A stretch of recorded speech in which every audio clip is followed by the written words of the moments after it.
Bismillahirrahmanirrahim. Assalamualaikum warahmatullahi wabarakatuh. Waalaikumsalam warahmatullahi wabarakatuh. Selamat pagi. Selamat pagi. Siang. Sebelumnya di sini kakak mau kenalin diri dulu. Nama kakak Yolanda Bayanti dari semester 6 Universitas Ibnu Khaldun Bogor. Sebelumnya ketua kelasnya siapa? Doni, Muhammad Raptor. Saya apa? Disiapkan dulu. Bismillahirrahmanirrahim. Rabbi shrah li sadri wa yassir li amri wahlul 'uqdatam min lisani yafqahu qawli. Rabbi zidni ilman warzuqni fahman bi rahmatika ya arhamar rahimin. Amin. Alhamdulillahirrahmanirrahim. Jadi tadi temennya udah isi absen ya. Kakak absen ulang ya. Ahmad Mira, Ahmad Wildansyah, Alvino Fadila, Arifin Ilham, Aulia Akmarina, Kiki Saparudin, Laila Solomia, Waida Sahra, Muhammad Iqbal, Muhammad Arabi, Muhammad Syafi Ramdhani, Muhammad Nur Hidayat, Nadila Zahra, Nur Hikmah,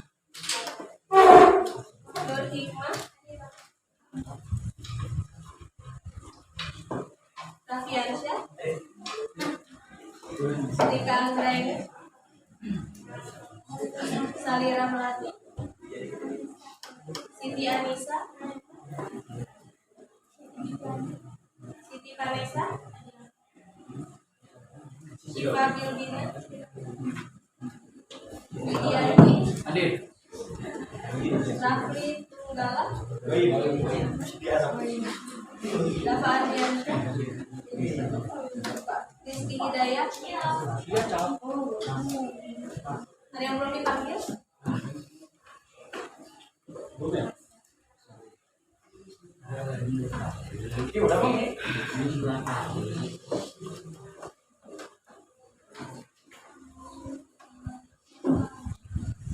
hari ini kita belajar sejarah kebudayaan Islam.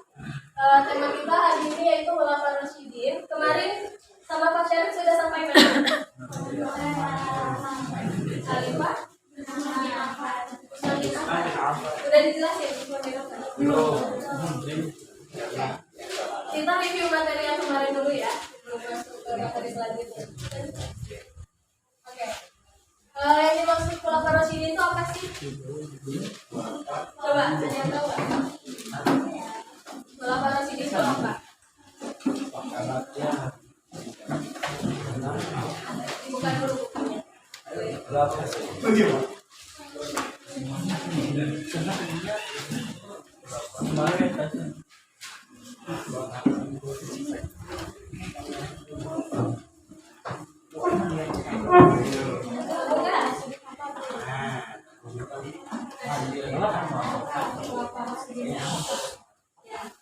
Khulafaur Rasyidin adalah pemimpin setelah Rasulullah SAW wafat. Nah, khalifah ini adalah jabatan tertinggi dalam kepemimpinan Islam pasca Rasulullah SAW wafat. Kenapa? Karena khalifah ini adalah penerus Rasulullah dalam memimpin umat Islam. Nah, khulafah sendiri itu adalah bentuk jamak dari khalifah. Nah, Rasyidin sendiri yaitu di jalan yang lurus. Sehingga Khulafaur Rasyidin itu dapat diartikan sebagai pemimpin yang bertindak tegak lurus. Gitu ya. Nah, mereka itu dipilih melalui musyawarah. Dan musyawarah itu berbeda-beda di setiap khalifahnya. Jadi tergantung pada saat itu.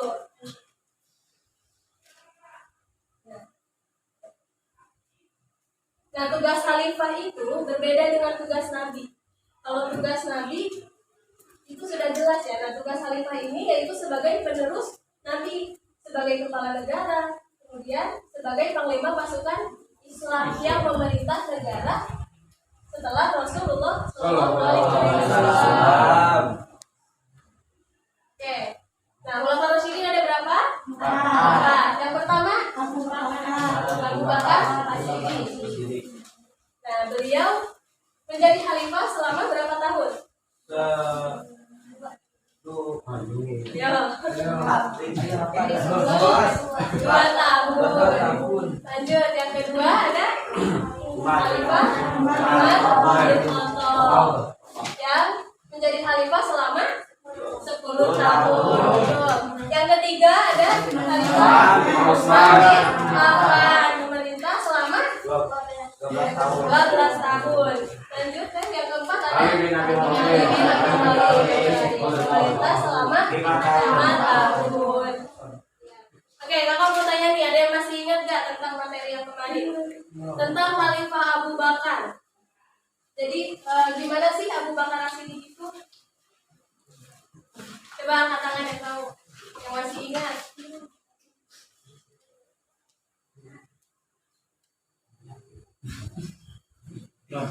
Ada masih ingat nggak? Nggak ada yang ingat nih. Ya udah, kita ulang lagi ya dari awal ya. Dari awal.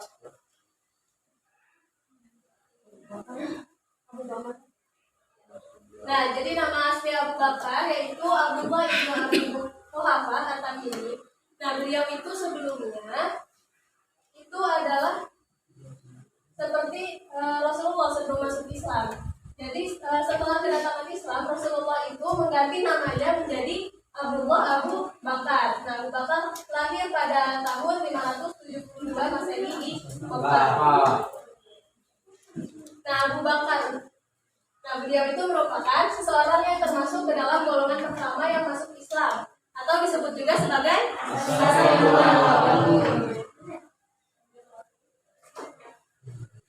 Nah, Rasulullah itu memberikan gelar As-Siddiq kepada Abu Bakar. Ada yang tahu nggak kenapa? Jujur.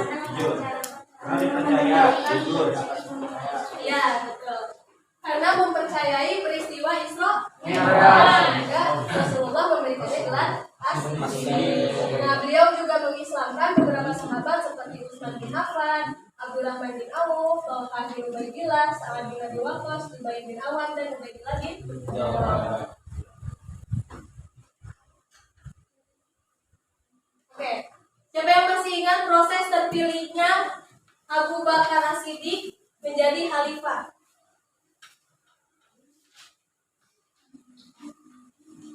Ya, di-review lagi. Ada yang masih ingat nggak?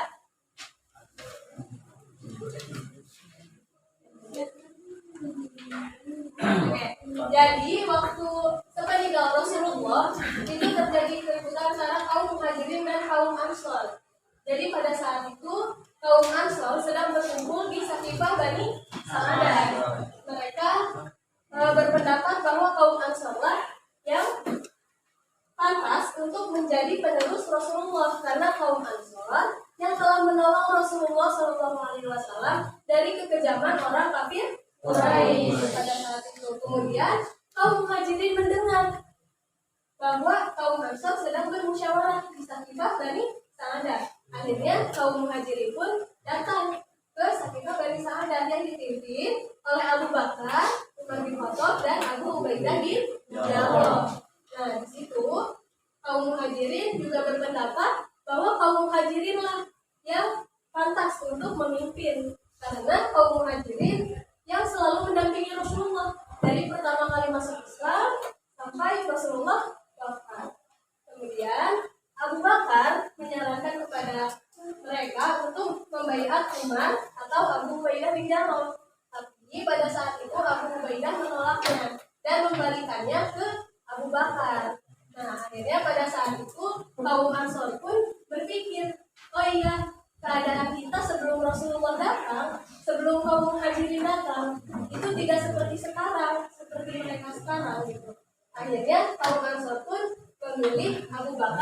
menjadi khalifah, kecuali saat di Badar.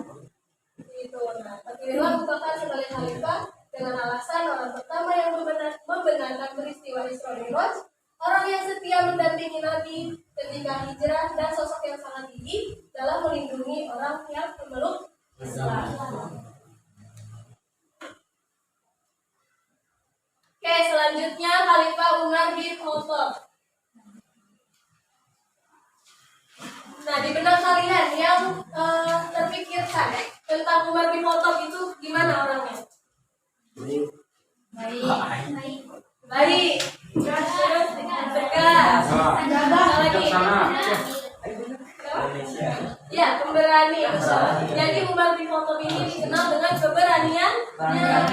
Nah, Umar bin Khattab itu putra dari Nufail Al-Quraisy dari suku Bani Adi, salah satu kabilah suku Quraisy. Nah, dulu Umar ini sangat menjunjung tinggi agama nenek moyangnya, sehingga pada saat Islam datang, Umar bin Khattab adalah salah satu sahabat Nabi yang sangat memusuhi Nabi pada saat itu. Hingga ia pun rela menyiksa umat Islam pada saat itu. Dan Umar bin Khattab ini sangat ditakuti oleh kaum muslimin. Oke.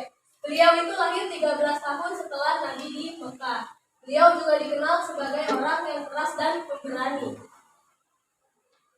Nah, ini tadi saya jelaskan bahwa pada awalnya beliau itu merupakan orang yang menentang Rasulullah. Nah, setelah masuk Islam, beliau menjadi pelindung dan sahabat yang sangat dekat dengan Rasulullah SAW.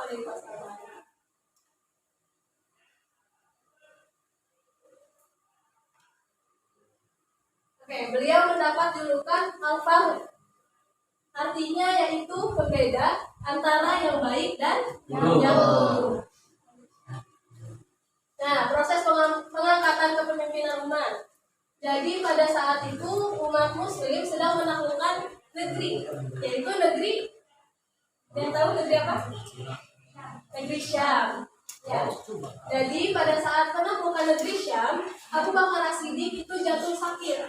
Kemudian Abu Bakar merasa bahwa sakitnya itu semakin parah. Nah, pada saat itu Abu Bakar meminta para sahabat untuk menilai bagaimana Umar, apakah ia pantas untuk menjadi penerus Abu Bakar As-Siddiq. Nah, beliau meminta pendapat Abdurrahman bin Auf, Utsman bin Affan, Asyid bin Hudair al-Ansari, Sa'id bin Zaid, dan para sahabat lain dari kalangan Muhajirin dan Ansor. Nah, kemudian setelah itu Abu Bakar meminta Utsman untuk menuliskan sebuah surat, bukan surat cinta ya, surat untuk menuliskan wasiat penunjukan Umar. Lanjut. Nah, akhirnya Umar bin Khattab menjadi khalifah selama 20 tahun. Nah, ini adalah teks perintah dalam menunjuk Umar. Coba mau yang pojok deh, tolong bacain. Yang baik. Tolong dibacain ya. Suaranya sedikit ya. Keras. Dia adalah pernyataan Bakar Khalifah menerus pemimpin Muhammad SAW dan mengakhiri kehidupannya dia di dunia dan saat mulai kehidupannya di akhirat dalam keadaan dipercayai oleh para kafir dan ditakuti oleh dan berkata, sesungguhnya aku mengangkat Umar bin Khattab sebagai pemimpin kalian, bahwasanya ia adalah orang baik dan adil, sejauh pengetahuan dan penilaian diriku tentangnya. Bila mana dia kemudian seorang pendurhaka dan zalim, sungguh aku tidak pernah tahu akan hal yang bersifat gaib. Sungguh aku bermaksud baik dan segala sesuatu tergantung pada apa yang dilakukan, dan orang yang zalim akan mengetahui tempat mereka kembali. Nah, itu dia surat dari Abu Bakar yang ditulis oleh Utsman bin Affan yang ditujukan untuk membaiat Umar bin Khattab pada saat itu. Itu tentang Utsman bin Affan. Ada yang udah baca buku belum? Ayo. Belum pada baca buku nih. Beda kita. Nah, Utsman bin Affan Affan ini lahir pada tahun 574 Masehi. Beliau ini dari golongan Bani Umayyah dan beliau juga masih sekerabat dengan Rasulullah SAW. Lanjut ya. Nah, nama beliau adalah Utsman bin Affan bin Abu Al-Ash bin Umayyah bin Abu Syam bin Abdul Manaf bin Qusay bin Kilab bin Murrah dan selanjutnya bisa dibaca di buku kalian. Nah, Utsman ini bertemu dengan Rasulullah di mana? Di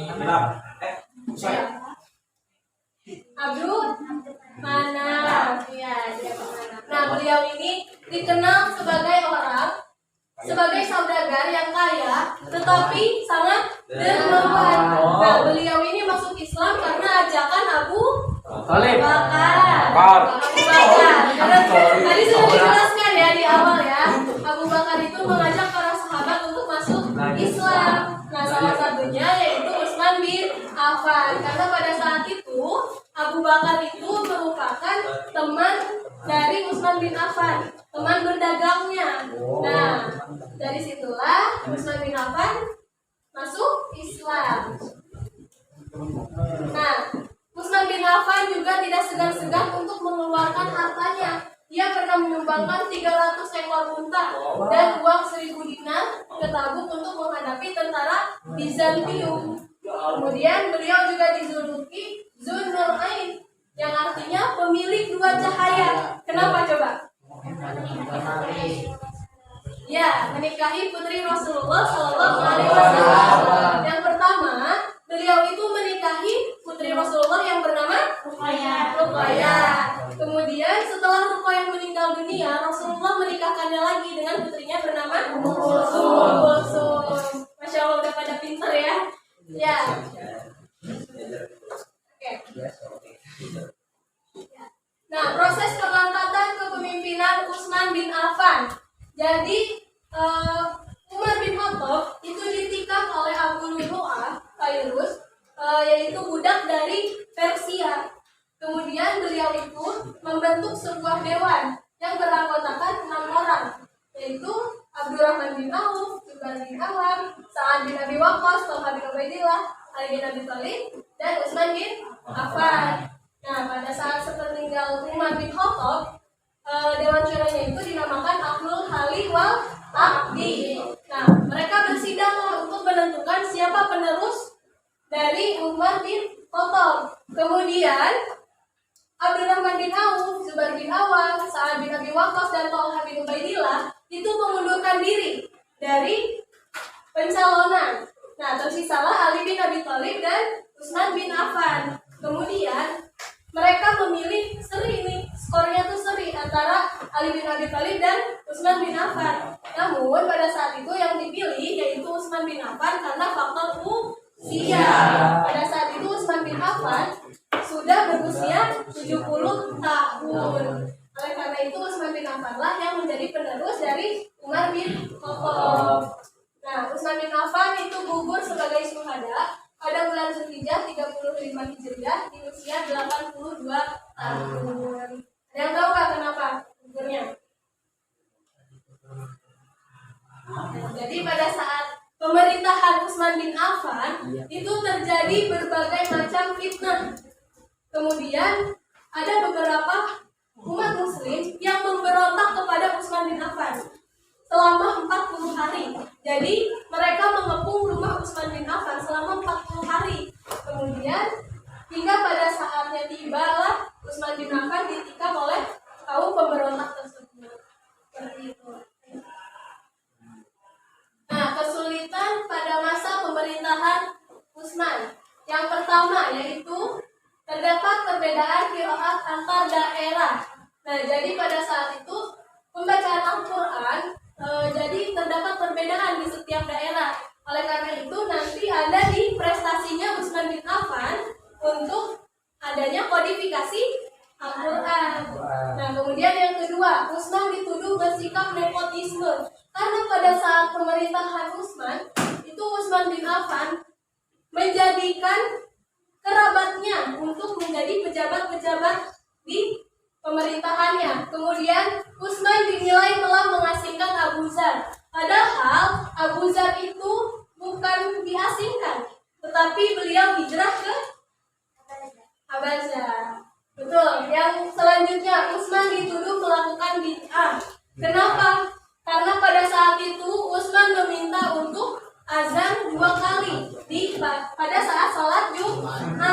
Kemudian umat yang lain itu mengatakan bahwa Utsman itu melakukan bid'ah. Seperti itu. Kemudian yang terakhir yaitu Utsman bin Affan mendapat berbagai macam fitnah dari Abdullah bin Sabah, yaitu seorang Yahudi dari Syam. Oke, selanjutnya substansi dan strategi Utsman bin Affan. Yang pertama ada di bidang politik kenegaraan. Nah, Utsman bin Affan itu mengangkat para pejabat negara yang kebanyakan dari kerabatnya. Makanya tadi Utsman bin Affan itu dibilang nepotisme. Karena Utsman bin Affan itu memberikan banyak hartanya untuk kerabatnya. Gitu. Nah, selain itu, beliau juga mengangkat para amir gubernur yang ditempatkan di berbagai daerah, di berbagai provinsi. Nah, sebagai wakil khalifah, kemudian juga sebagai pemimpin agama, hakim, panglima perang, dan legislator. Kalau legislator apa? Membuat undang-undang. Lanjut ke bidang militer. Nah, pada saat pemerintahan Utsman bin Affan, itu pada bidang militer, beliau membentuk angkatan laut untuk menjaga wilayah Islam yang sampai ke Afrika, Asia Tengah, dan Laut Tengah. Jadi pada saat itu, daerah kekuasaan Islam sudah meluas hingga sampai ke Afrika, ke Asia Tengah, dan Laut Tengah. Nah, karena daerah tersebut kebanyakan laut, jadi angkatan darat saja dianggap tidak cukup untuk melindungi daerah tersebut. Oleh karena itu, Utsman bin Affan membentuk angkatan laut. Nah, lanjut ke bidang agama. Pada masa Utsman bin Affan, tadi terjadi perselisihan mengenai cara baca Al-Quran. Nah, akhirnya Utsman memutuskan untuk melakukan penyeragaman cara baca Al-Quran atau kodifikasi Al-Quran. Nah, kemudian setelah pembukuan Al-Quran selesai, dibuat beberapa salinannya yang disebarkan ke berbagai negara dan disimpan satu di kota Madinah, yaitu yang dinamakan Mushaf Utsmani. Atau dinamakan juga sebagai Mushaf Imami. Nah, kemudian Utsman bin Affan juga orang pertama yang melakukan perluasan Masjidil Haram dan Masjid Nabawi. Jadi pada saat itu umat Islam ramai untuk melakukan ibadah haji. Ya, lanjut. Oke, sebenarnya materi tentang Utsman bin Affan sudah selesai. Ada yang ingin ditanyakan sebelumnya? Apa sudah mengerti semuanya? Kalian bisa baca-baca lagi ya untuk lebih jelasnya di buku kalian. Nah, ini kakak sedikit membahas tentang Ali bin Abi Thalib. Nah, Ali bin Abi Thalib ini merupakan sepupu Nabi, saudara Rasulullah SAW, yaitu anaknya, pamannya Nabi. Nah, Ali bin Abi Thalib, Ibnu Abdul Muthalib, Ibnu Hashim, Ibnu Abi Manaf, Ibnu Qusay. Nah, jadi Ali bin Abi Thalib ini, Ali bin Abi Thalib lahir pada hari Jumat tanggal 13 Rajab di kota Mekah sekitar tahun 603 Masehi. Nah, dia adalah orang ketiga yang masuk Islam. Disebut juga dengan As-Sabiquna Awwalun. Jadi dia termasuk orang yang pertama masuk Islam dari golongan anak-anak. Nah, Ali itu tumbuh jadi pemuda yang cerdas, pemberani, tegas, juga lembut hati, dan sangat pemurah. Nah, kecerdasannya itu sangat menonjol. Kenapa demikian? Karena Ali bin Abi Thalib sejak kecil itu diasuh oleh Rasulullah, sehingga ilmu yang Rasulullah sampaikan itu langsung kepada Sayyidina Ali. Jadi jadilah Sayyidina Ali tumbuh menjadi pemuda yang cerdas, dan kecerdasannya itu sangat menonjol. Beliau juga dijuluki sebagai Bab al-Ilmi karena kecerdasannya, dan mendapat gelar Asadullah karena keberaniannya. Jadi beliau itu sering mengikuti perang bersama Rasulullah SAW. Oke. Nah, kemudian 2 tahun setelah hijrah, Ali bin Abi Thalib itu menikah dengan putri Rasulullah yang bernama Fatimah.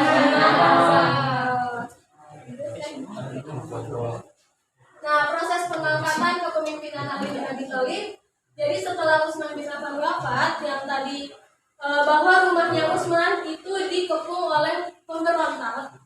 Nah, setelah itu banyak kaum Muhajirin dan kaum Ansor yang ricuh untuk siapa sih penerus dari Utsman bin Affan. Nah, pada saat itu mereka ingin membaiat Ali, tapi Ali bin Abi Thalib itu menolak, tidak melakukan tindakan apapun pada saat itu. Nah, setelah terus-menerus didesak, Ali akhirnya bersedia dibaiat menjadi khalifah pada tanggal 24 Juni 656 Masehi. Nah, bertempatnya di Masjid Nabawi. Kemudian, Ali bin Abi Thalib adalah seorang perwira yang tangkas. Tadi sudah dijelaskan ya. Dia juga tidak segan-segan memerangi mereka yang melakukan pemberontakan. Jadi nantinya Sayyidina Ali ini akan menghukum pemberontakan yang melakukan pemberontakan kepada Sayyidina Utsman bin Affan. Kemudian Sayyidina Ali juga mengikuti peperangan yang diantaranya itu ada perang Jamal dan perang Siffin. Nah, Ali bin Abi Thalib meninggal karena diserang oleh Abdurrahman bin Muljam, yaitu dari bangsa Khawarij, saat menjadi imam sholat subuh di Masjid Kufah, dan tepat mengembuskan nafas terakhirnya pada tanggal 21 Ramadan 40 Hijriah. Oke, sampai sini jelas gak tentang Sayyidina Ali sama Sayyidina Utsman? Tentang proses pengangkatannya menjadi khalifah. Sudah jelas belum? Kalau Sayyidina Utsman tadi itu dipilih dengan cara musyawarah, yang dipilih karena faktor usianya terlebih dahulu.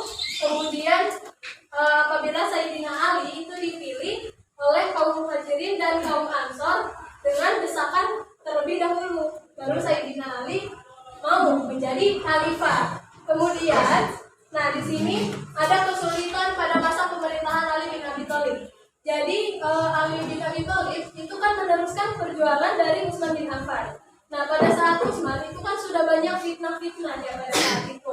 Nah, kemudian pada saat Ali bin Abi Thalib juga begitu banyak fitnah-fitnah yang bermunculan. Jadi Ali bin Abi Thalib itu lebih sibuk mengurusi urusan-urusan sebelumnya yang belum selesai oleh Utsman bin Affan. Nah, di sini ada beberapa perang yang diikuti oleh Sayyidina Ali. Yang pertama yaitu perang Jamal, pertempuran yang terjadi antara Ali bin Abi Thalib dengan Aisyah radhiyallahu anhu dan sahabat Thalhah bin Ubaidillah serta Zubair bin Awam. Nah, pertempuran tersebut berlangsung selama 5 hari terakhir di bulan Rabiul Akhir 36 Hijriah atau 657 Masehi. Nah, di sini Thalhah bin Ubaidillah dan Zubair bin Awam itu gugur.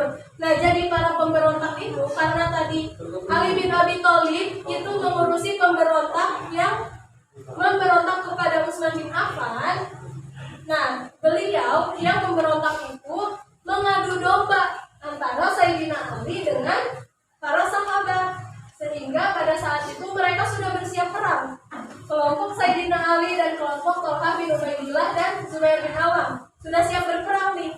Nah, yang memberontak itu beliau menyerang terlebih dahulu kaum sahabat, sehingga para sahabat itu berpikir bahwa Sayyidina Ali itu sudah melakukan penyerangan terhadap mereka. Akhirnya terjadilah peperangan antara Sayyidina Ali dan para sahabat. Nah, kemudian yang kedua yaitu ada perang Siffin.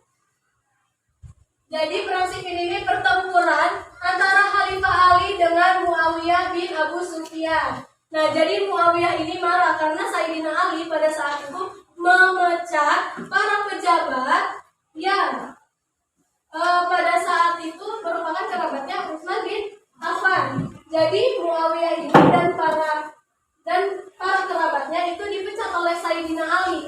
Nah, beliau itu tidak menerima hingga pada akhirnya Muawiyah bin Abu Sufyan itu menyatakan perang kepada Sayyidina Ali.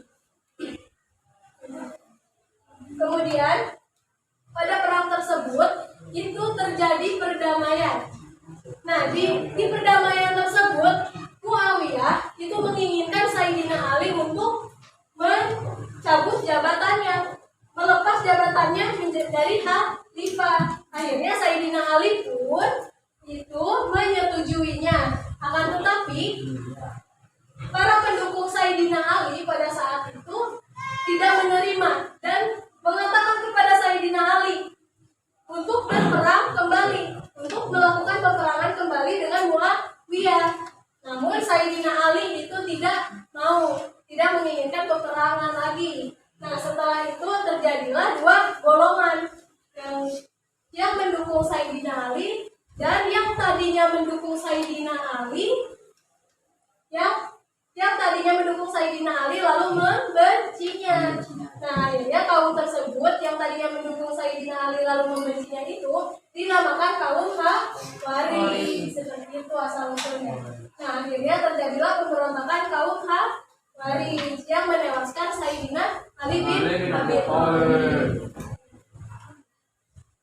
Nah, substansi dan strategi dakwah Sayyidina Ali yang pertama yaitu tadi pemecatan kepala daerah, jadi memecat kepala daerah yang diangkat oleh Utsman, kemudian mengirim kepala daerah baru yang akan menggantikan mereka. Jadi pada saat itu Sayyidina Ali mengganti kepala daerah yang telah diangkat oleh Utsman, menggantinya dengan yang baru. Kemudian yang kedua, pengembalian tanah. Nah, jadi pada saat itu Sayyidina Ali mengambil kembali tanah-tanah yang dibagikan Utsman kepada kerabatnya tanpa jalan yang sah. Nah, kemudian beliau juga mengambil hibah atau pemberian Utsman bin Affan untuk dikuasai oleh negara. Oke, waktunya kuis. Masih semangat gak? Pada ngantuk gak? Ya, biasanya kalau saya pada ngantuk ya. Karena Oke. Jadi di sini kakak kasih kuliah dulu. Jadi setiap satu pertanyaan, jadi di sini ada 5 pertanyaan. Nah, nanti ada poinnya. Jadi misalkan poin ke-1 dapat 10, poin kedua dapat 20, ketiga dapat 30. Nah, nanti uang yang didapatkan itu sesuai dengan jumlah poin yang ada di soal tersebut. Lanjutkan. Oke, pertanyaan pertama. Sebutkan nama-nama Khulafaur Rasyidin dan berapa lama beliau menjadi khalifah. Ada yang tahu nggak? Maju nggak sih, Bu? Iya, maju. Tutup buku. Ayo tutup bukunya dulu. Tutup bukunya dulu. Biar adil. Ayo yang mau maju ya. Kamu tapi mau di sini aja nggak apa-apa. Angkat suaranya ya. Keras ya suaranya.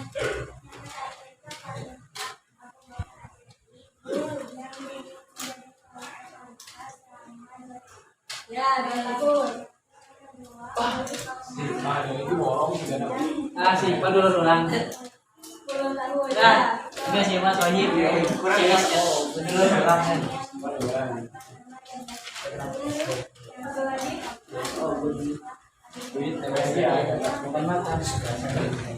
Ya, betul.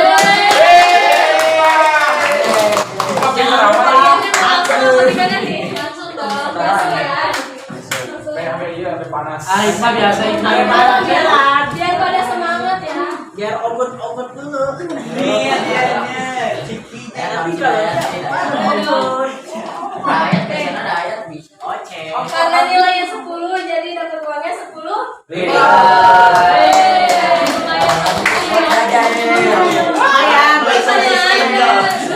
Yang kedua, jelaskan secara singkat proses pengangkatan Khulafaur Rasyidin menjadi khalifah. 20. Ayo. Proses pengangkatan Khulafaur Rasyidin menjadi khalifah. Ayo yang ingat. Dari Abu Bakar sampai Sayyidina Ali yang Pak itu. Ya, Coba Anggap saudara, Kiki. tenang. Kiki. Gua buku lagi. Jangan baca dulu dong. Ya kan? Ayo bisa. Nggak tahu. Oke. Coba Abu Bakar gimana di ininya, di bayatnya. Yo. Ingat. 30. 1, 2, 3, 4, 5, 6, 7, 8, 9, 10. Aduh, leang-leang 20.000. Lanjut pertanyaan ketiga teh. Ya, 1, 2, 3. Sebutkan dua kesulitan pemerintahan pada masa Khalifah Utsman dan Ali bin Abi Thalib. 30.000 lumayan. Ayo, yang tadi dua kesulitannya. Siapa? Ya, boleh. 40. Ya. Ya.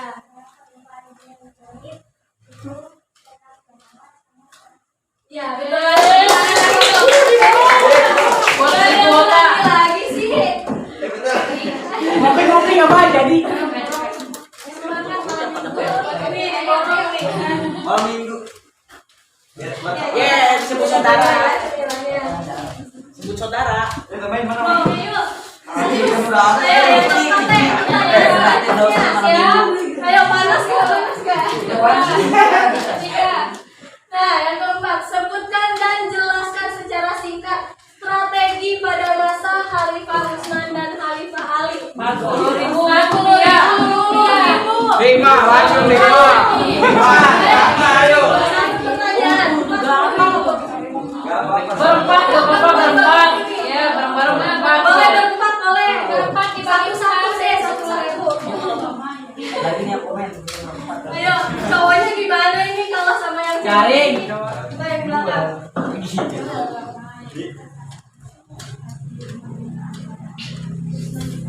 Mas nanti makan.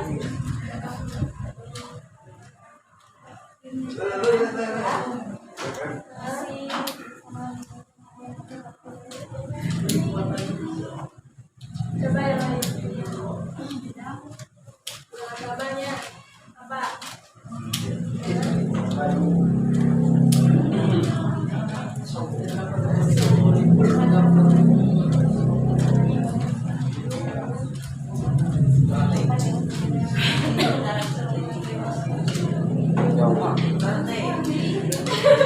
Temennya sebelahnya di batu. Ya, kita militer. Terus lanjut ke Sayyidina Ali. Oke, tepuk tangan dulu dong. 40.000 win. Karena jawabnya setengah, nilainya juga setengah ya. Ya jadi permen Coca-Cola. aja. Karena jawabnya setengah, jadi nilainya juga setengah. Oke. apa-apa. Ya malam Ada minggu. yang nambahin nggak yang Sayyidina Ali? Jadi nanti Oke, boleh lagi.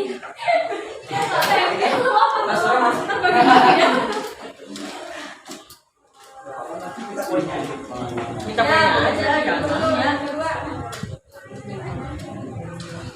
Ya, itu penarikan kembali tanah yang diberikan oleh Khalifah Utsman.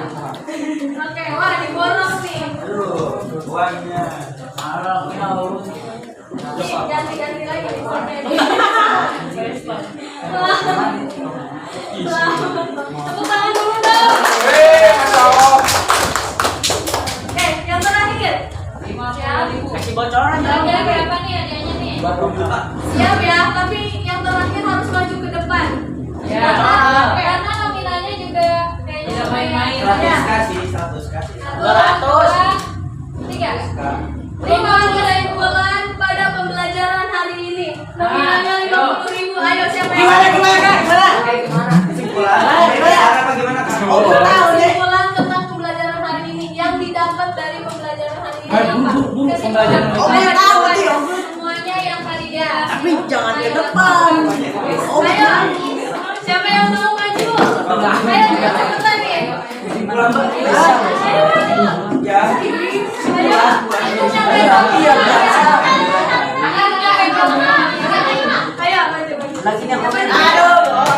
Bukan.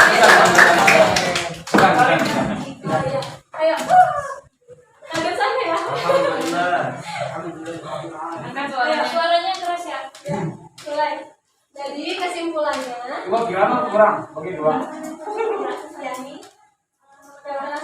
menerangkan tentang Rasulullah tentang para sahabat yang memimpin setelah Rasulullah SAW wafat, dari Abu Bakar As-Siddiq, terus Umar bin Khattab, Utsman bin Affan, dan Ali bin Abi Thalib. Lagi Captai. pemerintahnya adalah Depo bisa tuh bosnya. masa pemerintahannya mulai dari Abu Buat Bakar depo. membuat tahun.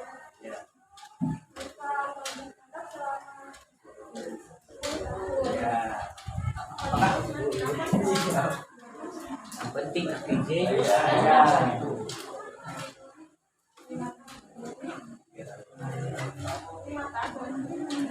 Oke, udah ada lagi?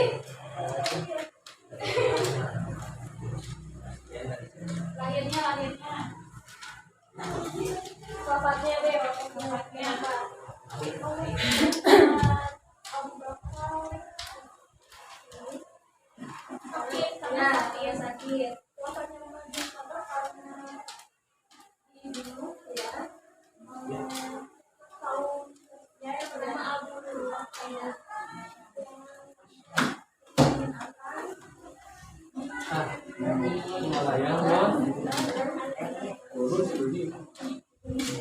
Oke, tepuk tangan.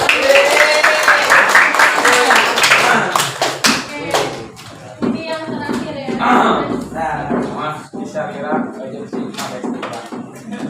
Langsung cash ya, tidak dipotong biaya apapun. Tidak dipotong saja. Oke, lanjut Teh. Oke, ternyata pembelajaran hari ini sudah selesai. Oke, selamat buat para pemenang yang udah jawab kuis. Makanya yang seperti ini ya. Mohon maaf apabila ada ketidakjelasan dalam menjelaskan. Bisa dibaca lagi bukunya dan nanti pasti bakal dijelasin lebih jelas lagi sama Pak Syarif. Oke. Ya, terima kasih banyak ya. Ya, sama-sama. Semoga bermanfaat ya. Mungkin itu saja dari kakak. Kurang lebihnya mohon maaf. Wassalamualaikum warahmatullahi wabarakatuh. Waalaikumsalam. Waalaikumsalam.